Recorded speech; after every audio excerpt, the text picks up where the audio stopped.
What's up, world? I'm Matt Newberg from Hungry, and this is The Feed. Each episode, we'll dive into conversations with the industry insiders who are leveraging technology to shape the way we eat. On today's episode of The Feed, I sat down with Kevin Brown, co-founder and CEO of Innit, an AI platform purpose-built for large CPGs, grocers, and healthcare companies. In this episode, we'll talk about the problems with off-the-shelf large language models in food, the future of personalized nutrition, and the promise of smart kitchens. All right, Kevin, it's awesome to have you here. Thanks for taking the time. I'd love for you to just kind of start off by talking about your goal initially of building the ways for the meal journey, starting with the connected food platform for the kitchen, and now kind of evolving to this personalized food tech platform over the past 10 years. What have been some of the key paradigm shifts you've seen change throughout this period, and kind of what have you seen firsthand? Yeah, well, it's been a really interesting evolution. So I co-founded the company with Eugenio Minviel. So he was CEO of Nestle and Unilever in various parts of the world. So we were super deep in food and had a vision for how to digitize food. How do we start to unlock information and help people with those left and right turns? Kind of like Waze. My background is 25 years of building and running companies in Silicon Valley. So we kind of put food and tech together, and it's a pretty ambitious kind of R&D effort from the start. We said, look, we know we need to go deep, and so we did a year-long consumer trial with cooking with people in New York City, and we found that there was a common meal journey that people were stumbling on. So it's how do I plan, shop, prepare, and cook. And so we set out to essentially have ways to be able to navigate you through all of those. There was a lot of piecemeal stuff. There's a recipe thing here or a nutrition blog there, but no one had put it together in a way that would tie into e-commerce, that would tie into everything all the way to the kitchen and cooking. So we started out with the research on those. We acquired another company that was a leader in personalized nutrition. And so at the outset, we said, look, we don't know when the smart appliance piece will arrive, but it will. And so we did some of the R&D to understand how do you start to control and even make it easier to cook at the end stage. But what we've seen, and especially through the pandemic, where we had this amazing growth in grocery e-commerce and more focus on health. We saw that there was a lot of demand to really start to look at how do I plan and shop and prep. That beginning of the journey, kind of starting with what's for dinner.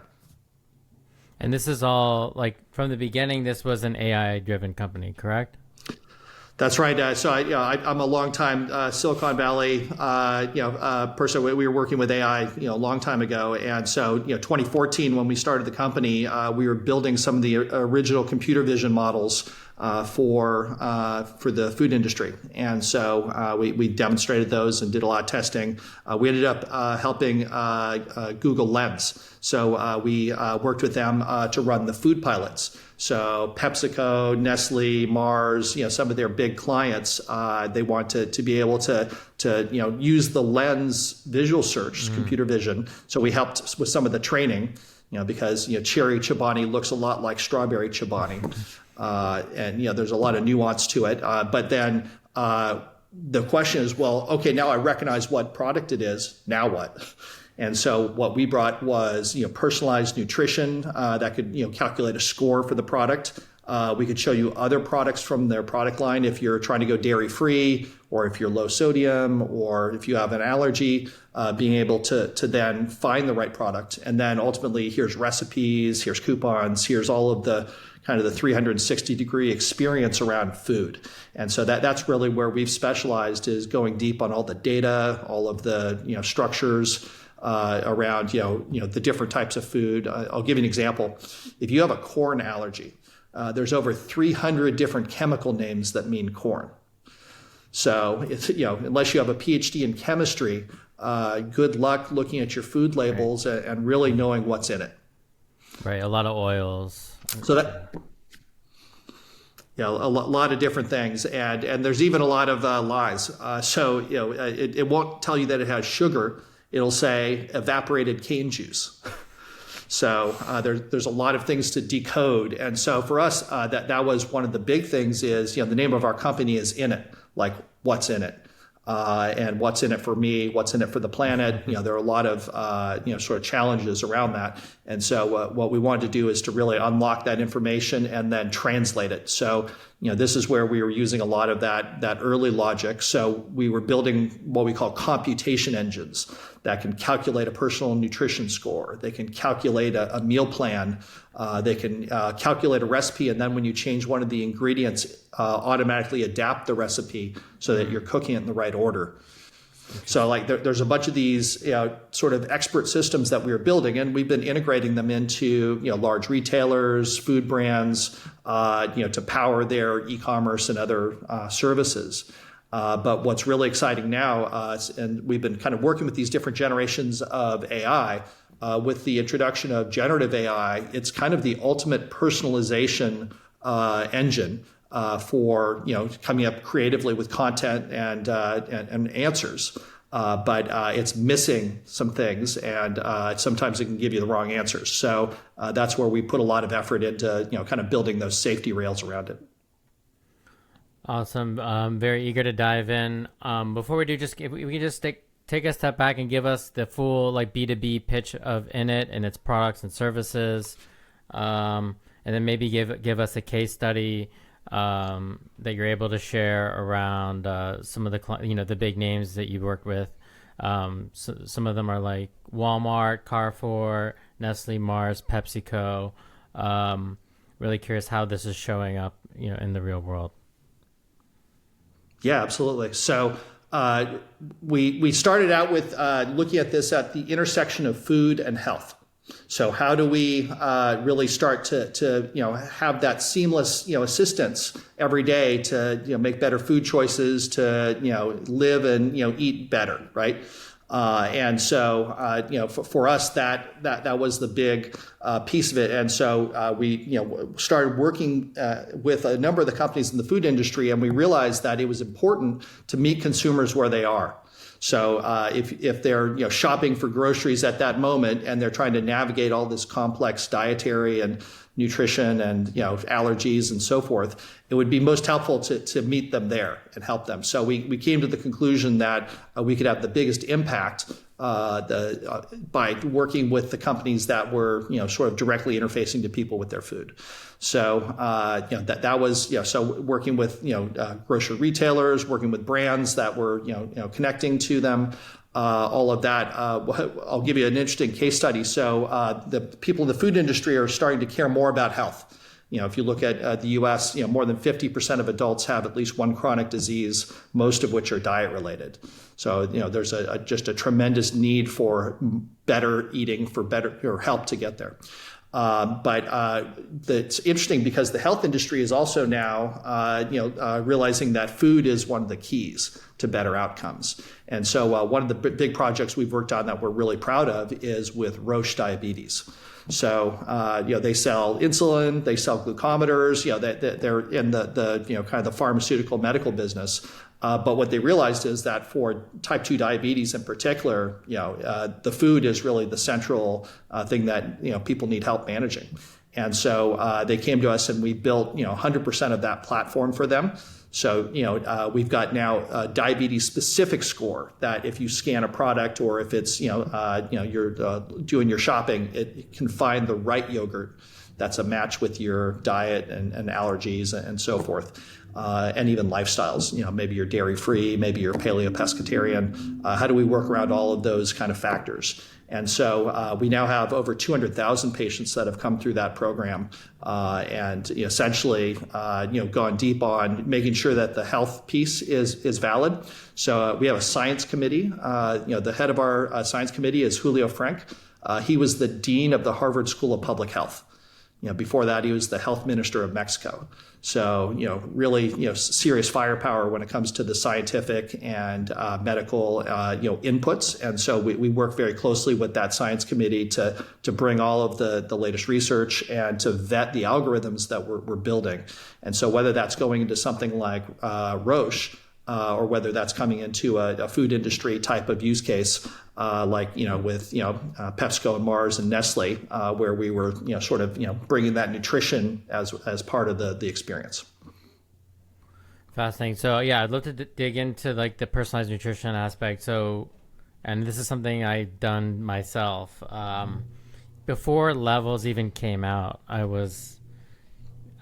someone who I had on the podcast years ago actually told me to buy a CGM because I was starting to mess around with stool testing and gut microbiome. And he said, you got to get a sensor. You got to go like get a doctor's note and get this Canadian pharmacy online to like ship you one of these Abbott, Freestyle Libres. So I was like doing this all on my own, using the Freestyle Libre app, logging my own food, using all these disparate tools. And then Levels came out. I've tried that.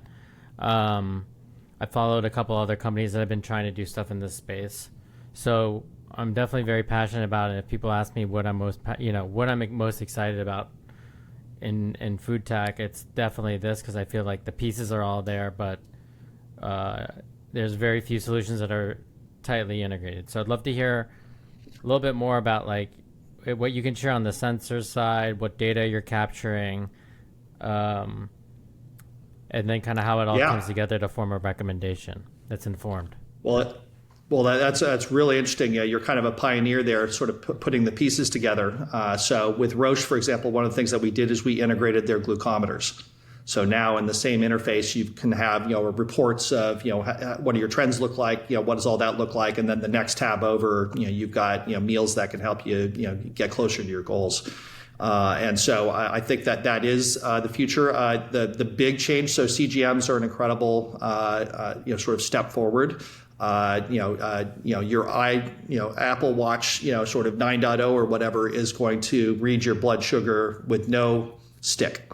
It'll read it through your skin. That's a technology that a bunch of those companies are working on. It's not quite ready, but it will be. And so we're going to have an explosion of really actionable sort of biometric sort of inputs.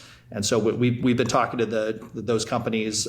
We've been doing a lot of work on this to make sure that as those come online, so everything from how many steps do you have, what's your sort of blood sugar cycle look like, what do you have for lunch. So if you ask the question, what's for dinner, it's a simple question with a really complicated answer.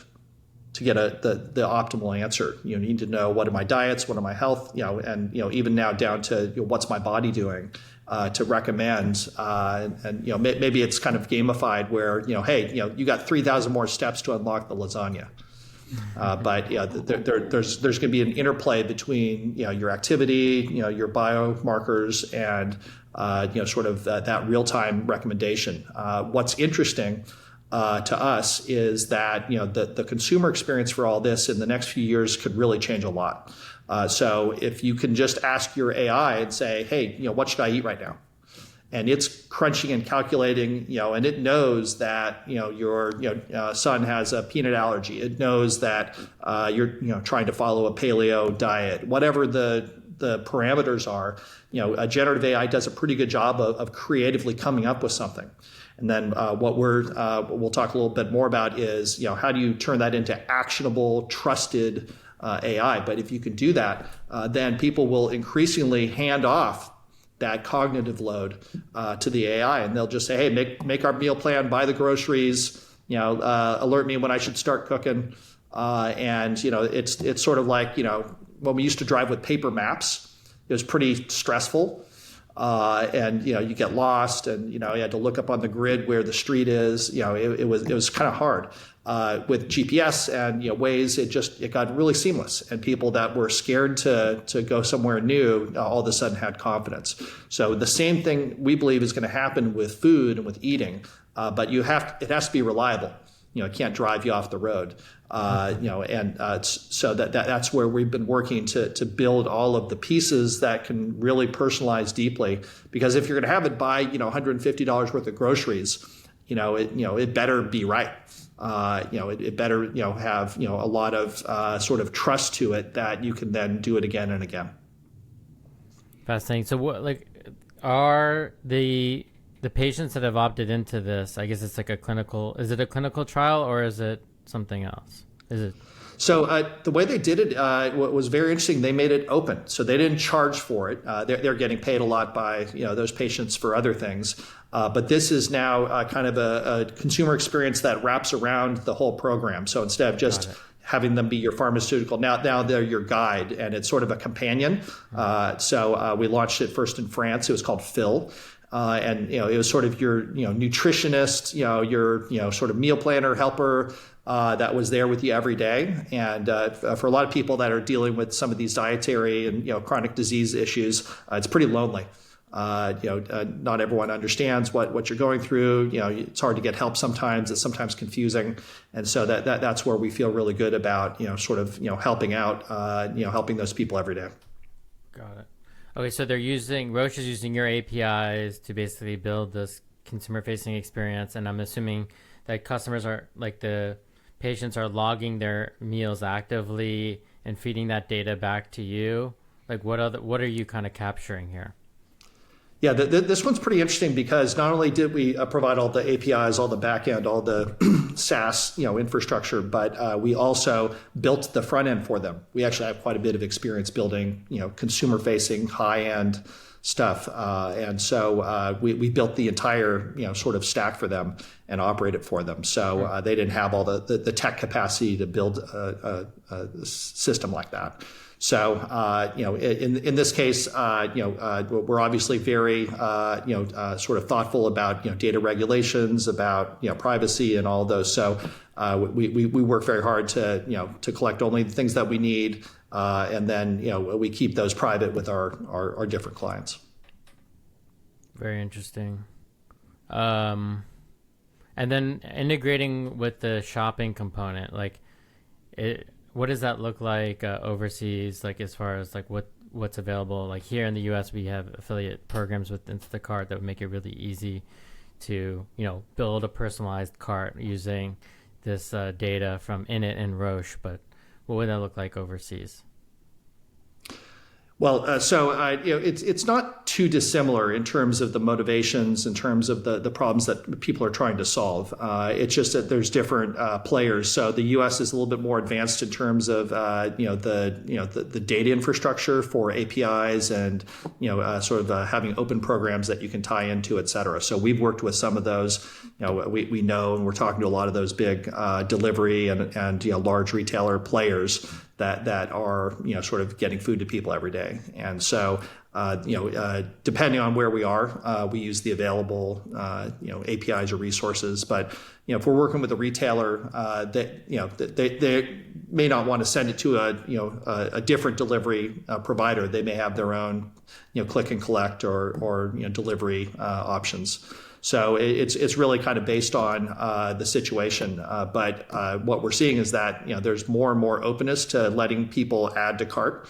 So that's where we can be that middle layer of logic that puts the right stuff. Makes all sense. And then I was going to say on the brand side, there's so many more consumers are caring about this, as you mentioned. What are these products doing to me? Is there a potential to work with some of the partners that you mentioned, the Pepsis and the Marses of the world, the Nestle's, to share that data back with them about how their products are actually performing on our health? And I've seen brands do this where they're posting, here's the conventional thing you find at your Kroger on the shelf. Here's what our soda. Here's our stats of, here's the contents of sugar, et cetera. And people are starting to visualize this more, or even some people posting CGM data of their products.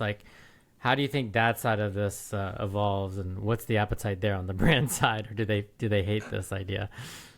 Well, it's pretty interesting. There's been a big evolution, even in the last 10 years. So 10 years ago, the brands, they just wanted to keep pushing what they were pushing, sugar, salt, and fat grams. And they didn't want any disruption to those, classic, products that they were selling.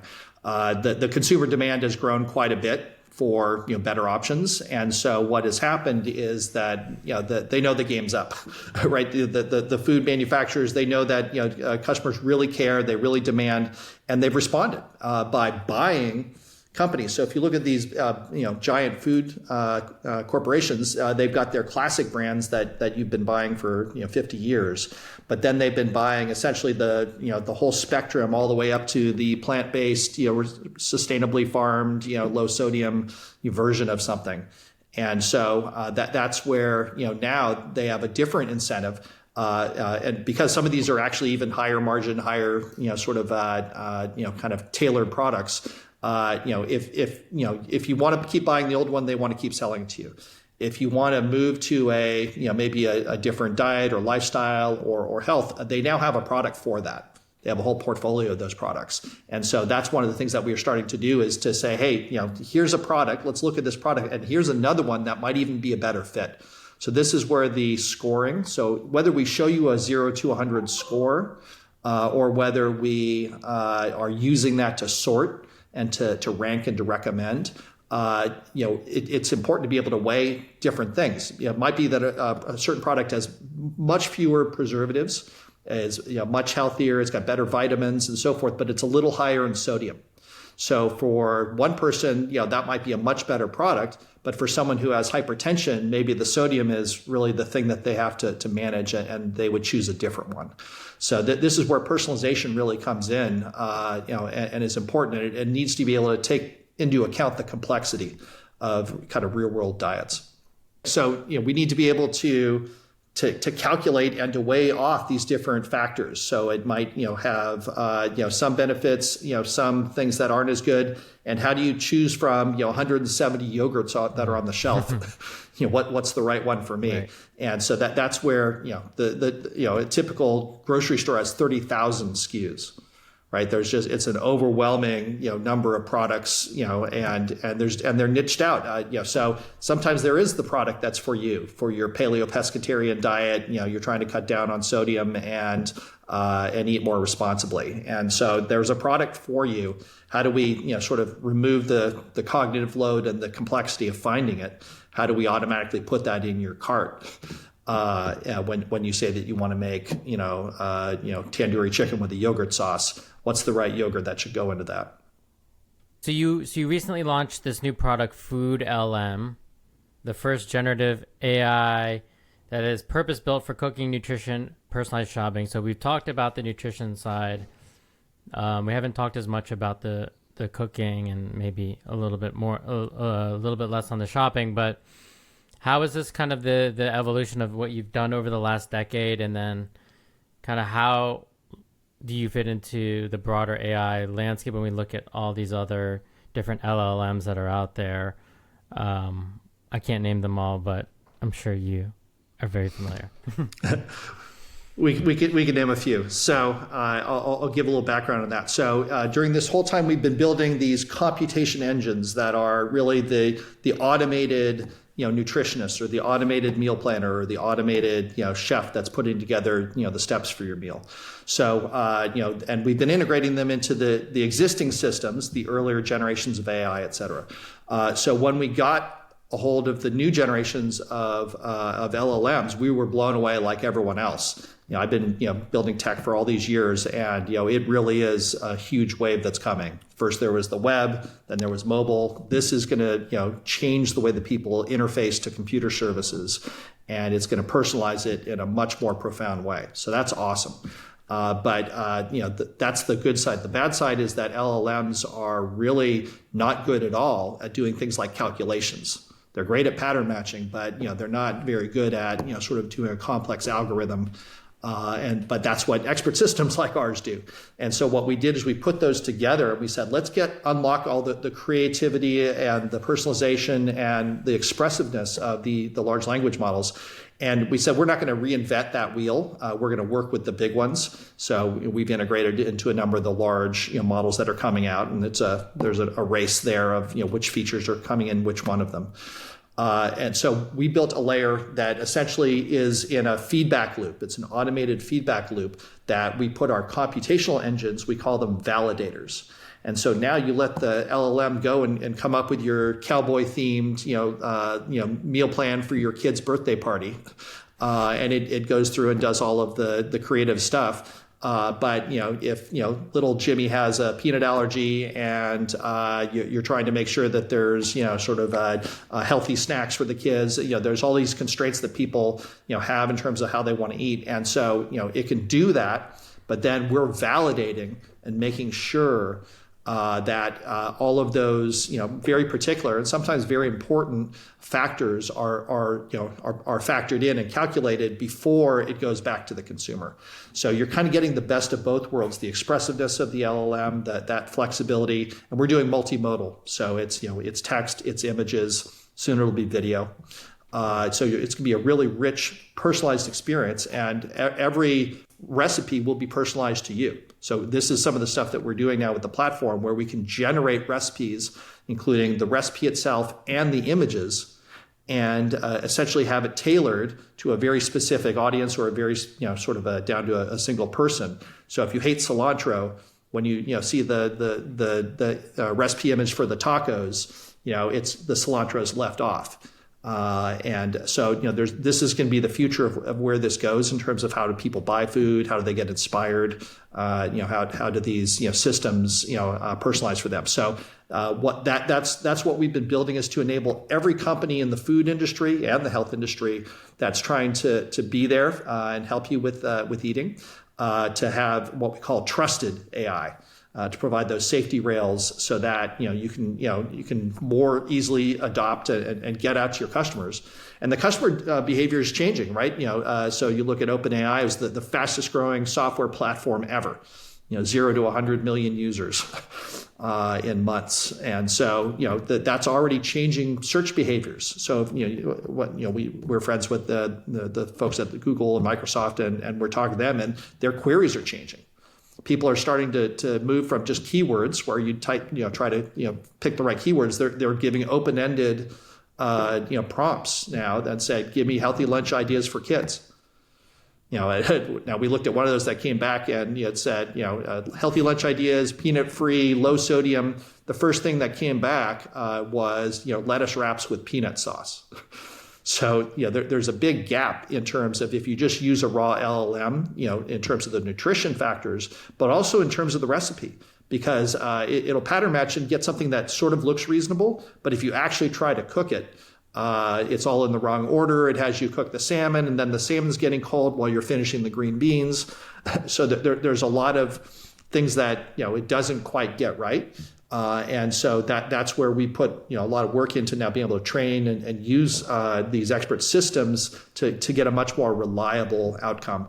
And so if we can deliver that and sort of help all of these companies now adopt generative AI, they can kind of keep up with the consumer demand.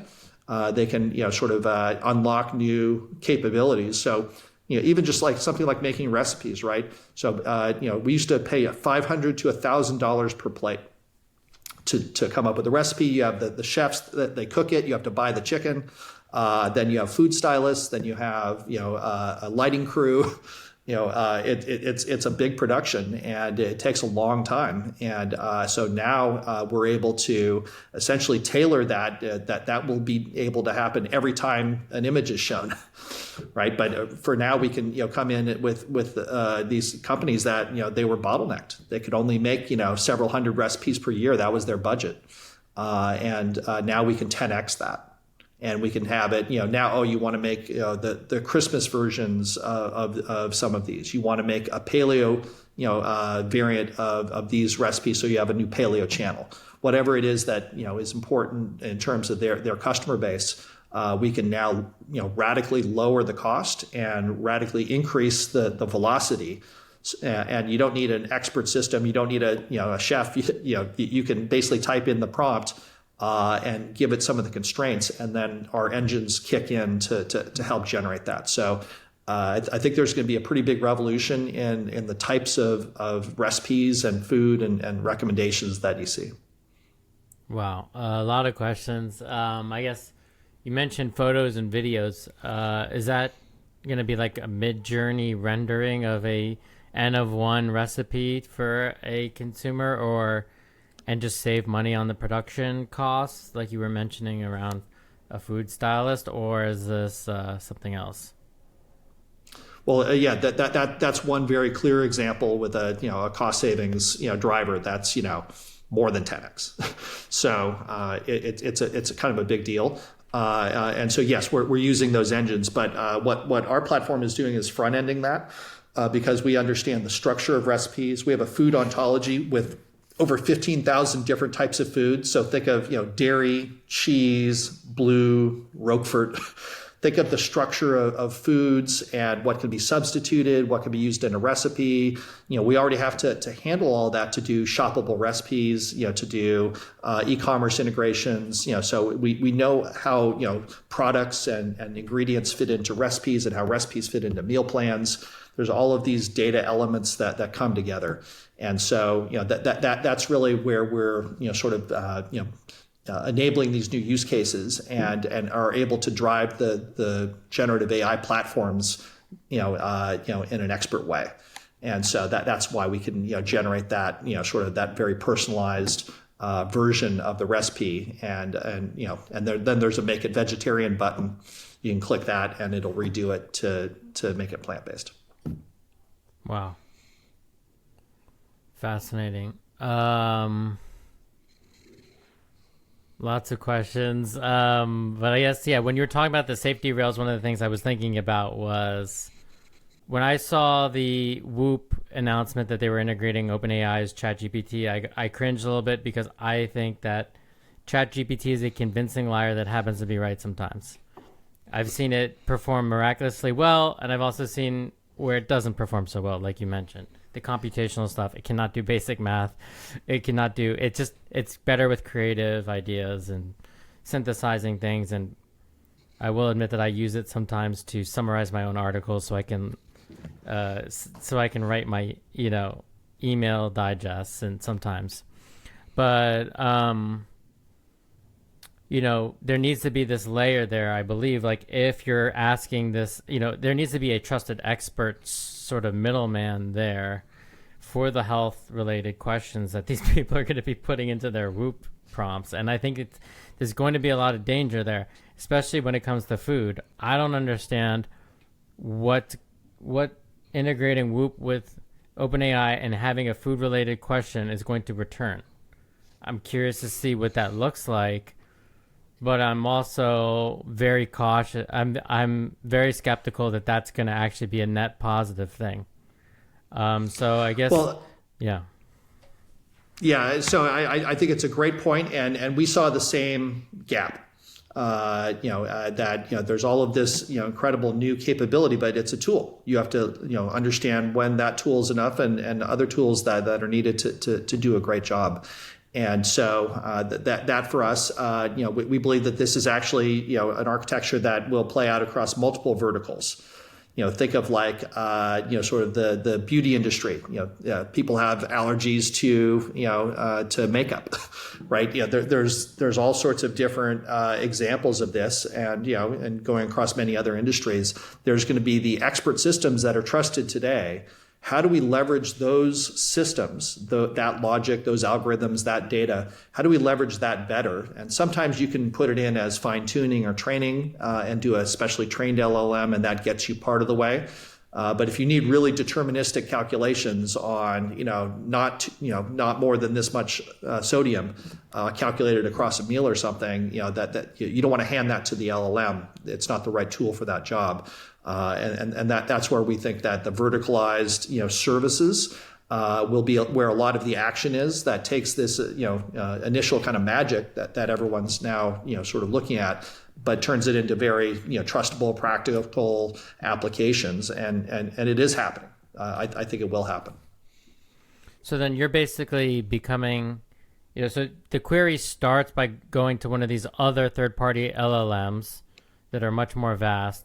Then you essentially filter it, then you retrain it, and then you've essentially forked over essentially a new LLM that has to be, I would assume, continuously upgraded as that underlying, let's say, GPT-5 platform gets more advanced? How does that work? So there's a couple of different layers and ways to do it. So I don't want to get it's too far into the technical weeds, but there's a number of things like reinforcement learning, fine tuning that are things that you can do to the LLM, or you can do to a layer of the LLM that's a customized layer. So for our enterprise clients, we can basically load up their content into a special private LLM and use that to, for example, learn their brand styles, or learn what their recipe photos look like.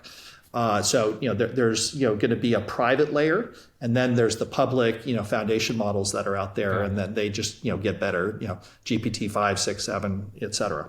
So we're working a lot with Google. They've got a number of things that they've just launched and that are coming out that are pretty exciting. And so we want to be able to ride on top of that, but it's important to especially for enterprise customers. If you're a major corporation working in the food industry, you don't want your data leaking out into the public LLM. You don't want to put your private data somewhere that's going to be exposed. And so that's where it's important. In my background, I have a lot of cybersecurity and enterprise type stuff. So this is a very active conversation we're having with those companies, is how do we make sure that we're unlocking as much of the power and the benefit for you, but within all of the kind of trusted constraints that are needed.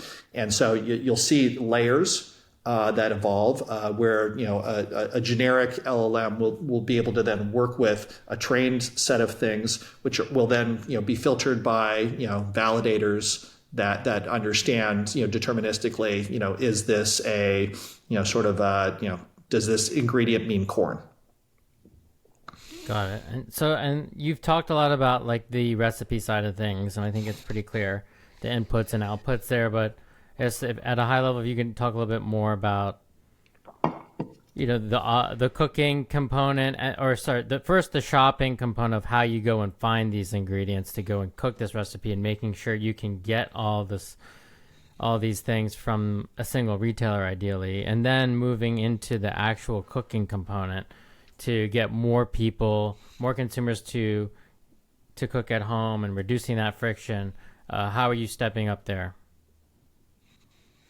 So you pointed out what we call the meal journey. So how do I plan, shop, prepare, cook? And there's stumbling blocks at each of those. So when we cook with thousands of people during our research phase of R&D, and like the first, it starts with what's for dinner. Right, that's a stressful question. Every single night, people are trying to figure it out. They default back to 4 or 5 different dishes that just are in constant rotation. And they want to break out of that. And so they tried meal kits, but then, it had 10 pounds of ice packs, and, a giant box that it came in. They've just been looking for solutions for even the beginning of that journey for deciding on what food to eat. And then, then how do you get that food? So this is where, increasingly, you can essentially take, that meal kit idea and project it onto your local grocery store. So instead of sending it 1,000 miles, you can get the groceries from your local, Walmart or wherever you're shopping, and sort of have those arrive. So that's where it turns into one click, where you say, let's make chicken cacciatore, and it finds the 12 different ingredients for you and puts it in your cart. And so that's work that we've done, in some of the e-commerce, type areas. And then you get into the prep and cook. So as we talked about, it's pretty important, the sequence and the type of instructions that you get for cooking. So we built a whole system of modular recipes that we were deploying for these e-commerce things. So you could swap out and say, hey, I don't want chicken. We're going to have salmon instead. But the cooking instructions and the sequence and all that needs to change. And so that's sort of where this is going with the LLMs is, you can come up with a crazy meal idea, but then how do we have a validator to make sure it's going to cook okay and taste good and make sense. So there's going to be help in terms of whether it's the prep, and maybe there's going to be a video that pulls up to show you how to chop something. We've done a lot of work with experiences like that. And then the last piece you're referring to. So what's happening? It's a slow rollout, but they're adding Wi-Fi chips to all the kitchen appliances. So as people, new apartment buildings get built, or if your oven breaks and you buy a new one, it costs like $5 to add the Wi-Fi chip. And so, we did a lot of R&D to basically be able to automatically, sort of match your oven with this chicken and automatically cook it. So we've gone quite deep there. We're kind of a world leader in that type of technology. We worked with 4 of the top 6 appliance companies, sort of in exploring that early on. So it's going to take a little while to roll out the smart appliances. But the same AI helper that's going to give you your meal plan, that's going to sort of shop for you. It's going to show you the video on your countertop when you need it for preparing a food, and you're also going to tell it, hey, cook my chicken. And it'll know that it's a 4.3 pound chicken. It'll know what kind of oven it's running on, and it'll send not just bake at 350. It'll send a 14-step expert program that uses different cooking techniques and the different your broiler, your convection, baking, all the different tools. So that will happen, and we've done a lot of it. The president of the French Culinary Academy is on our team. He cooked 1,000 chickens with us in our kitchen lab, to build the algorithms to be able to do this reliably. So it's something that we're very excited about. That's going to come, and it'll just fit into the rest of the flow of once you can trust that that the AI is going to do the right thing, and cooking is pretty deterministic. You need to have some guidelines on that, and so that's where we're putting that all together, and that'll be one of the pieces that comes in later. Fascinating. Yeah, the connected kitchen, smart kitchens. Yeah, haven't really taken off. They've been at CES for years, and I used to use like Chef Steps by Joule, the sous vide company, and that I feel like is the closest thing I've come to really experiencing this, watching videos step by step. And I think they even sold food. Some of the stuff was like pre-seasoned or like marinated, and you would just drop it in a bag, drop it in the sous vide bath and hit a button, and it would just modulate the temperature of the water and cook you perfect, chicken or whatever it is. Last night though, sous vide was. Yeah. Sorry, go ahead. Sous vide was interesting because it's a small device, right? It's an inexpensive, couple $100, so it was something that could get out there early. But sous vide isn't the right answer for everything. So I think you'll definitely have other appliances that become helpers. Yeah, like I have a Balmuda countertop little toaster oven that can also bake things, and I usually reverse sear steaks in there. And like last night I made a very small butcher steak, and I just like set it all the way up because I'm like, usually this takes like 20-30 minutes for like a normal like New York strip or something, but this was a tiny little piece, and I like burnt the hell out of it. I mean, like totally burn it, but I kind of overcooked it because I wasn't paying attention, and it would have been nice to have sensors in there that would have seen the size of it, know how many grams it is, and essentially set it up so that it was the exact temperature I need to get it to before I want to go and sear it on my cast iron. And I just totally dropped the ball. I had to just take it out of the oven and eat it. It was still fine, but that would be nice. Well, this is such a classic story because these are the fails that happen at the different stages. If you buy the wrong groceries, if you don't have the right plan, if you're distracted and you don't cook it right, then people default back to, hey, we have to order a pizza.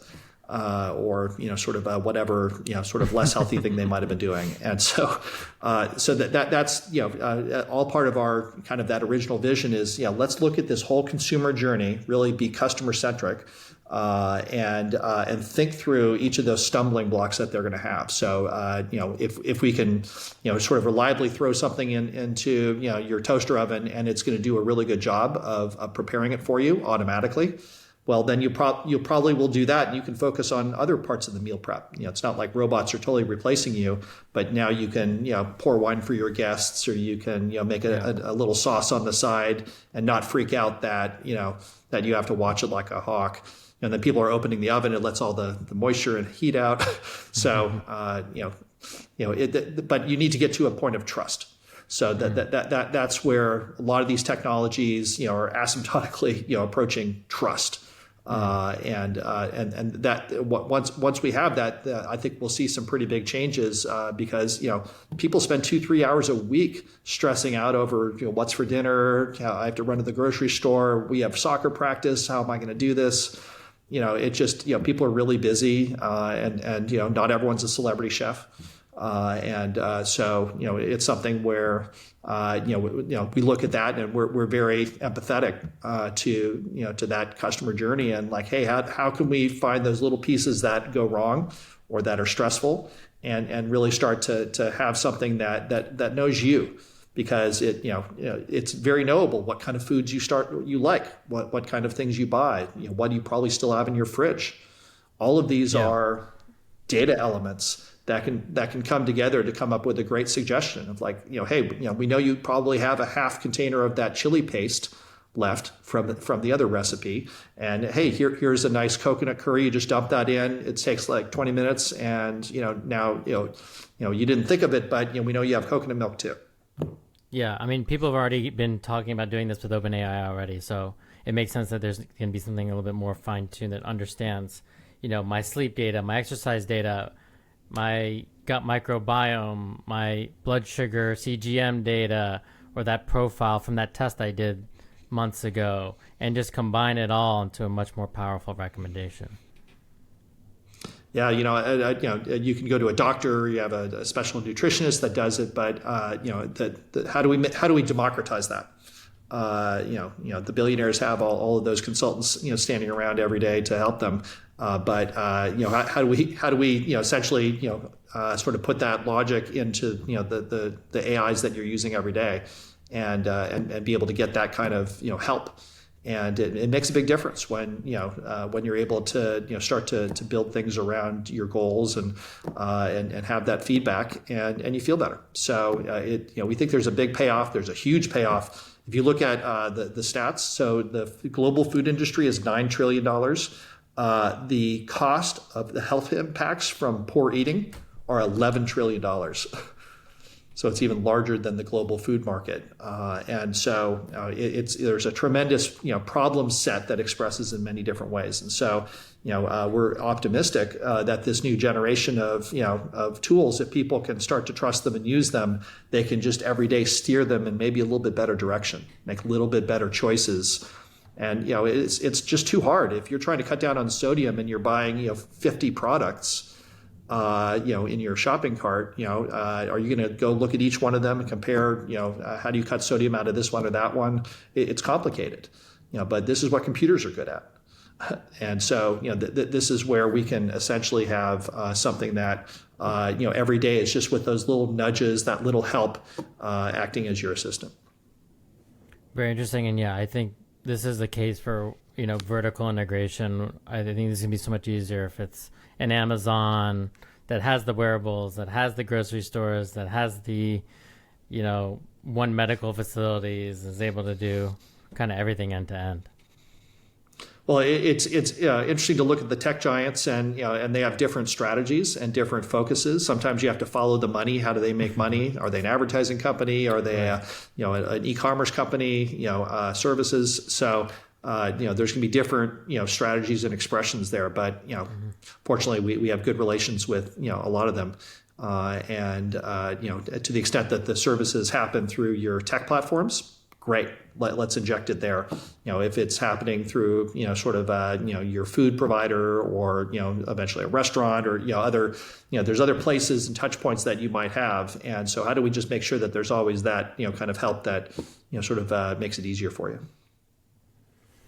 Well, Kevin, this has been a really fascinating conversation. As we come towards the end, I would love for you to just talk a little bit about kind of like the elephant in the room, which for me is like that generative AI has become this massive buzzword. And sussing out what is real and what is not real has been increasingly more difficult, especially as more CEOs, tout their ability to, deliver shareholder value using generative AI, which I just roll my eyes at. I also just recently wrote about a smoothie concept that is entirely built using OpenAI, which lots to digest there. But I guess having spent a long time looking at this space, what do you think are like, let's talk about the highlights and then kind of the lowlights. Like what do you think this is not going to be able to do that we're better off just doing through more traditional types of AI that aren't LLMs? And then what do you think generative AI and LLMs can do that are, huge multipliers of what we have today? So I think it's a very astute observation, and through the years of doing this, so I was working on the early web, sort of infrastructure. I was on the founding team at Inktomy, so we were building a lot of this underlying stuff in the 90s and 2000s, and it's the same hype cycles that always happen, where that there was the web came about, everyone kind of freaked out, and they're like, oh my God, we need to have a web page and everything's going to happen on the web. And then, there was a peak of expectations and then a fall off. There's a trough of disillusionment after that. And we had the .com crash, but it turns out that, there's things, like, Amazon, what was there, and everyone kind of wrote them off. And now, now they're the Amazon that we know today. eBay was, there, and, and it's, it continued to build a really, powerful, dominant presence in auctions. So I think what happens is, that there's truths that, that people realize, and then there's a big race to see who's going to do it. Then there's a shakeout. And in this case, there's a lot of companies painting AI on the side of their company now because gets better valuations, or people are more interested in it. But you have to do something that's hard. You have to do something that's of value, because otherwise the LLMs will just end up doing them themselves. Right, that technology is getting more capable. And even looking at the versions during 2023. There have been multiple, what used to be 5-year tech cycles are now 5-month tech cycles. So things are accelerating a bit. And so I'm optimistic that a lot of the pieces will get solved quicker than maybe in previous business cycles. But there definitely will be a shakeout of, people, we just don't know kind of how it's going to evolve and end up. So that's part of the adventure right now is, what's going to happen next? What are the next versions going to be able to do? How do people start to use them? And then really, who are the companies that make it, that deliver that value, that can, work with the big parts of your life and make them better. And it's not first to market. It's first to real impact, and first to, sort of something that solves real problems. And for us, we've got 10 years of R&D, and these things you can't just kind of invent on the fly. Like the computation engines that we've been building. We bought a company that was a leader in personalized nutrition in 2017, and then have continued to invest in that. So we think that that's going to be the interesting part, is what existing advantages people have that they can combine with these new technologies. To deliver something that's novel and delivered it in a new way. And so I think you will see multiple different generations of AI that are all used. So we're still using computer vision, we're still using machine learning, we're still using prediction engines, and we've worked on all those. And you don't get rid of those.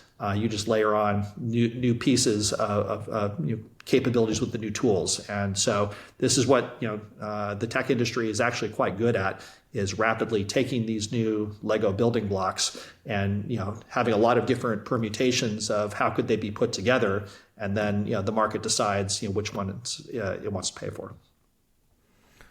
Very fascinating. Lots to think about. Thank you so much for your time. If people want to, if companies want to partner with you and demo your tech, how do they get in touch? If you have any job openings, now's your time to kind of plug away. Yeah, absolutely. Well, first off, thanks for having me. Really great questions and discussion. I enjoyed it.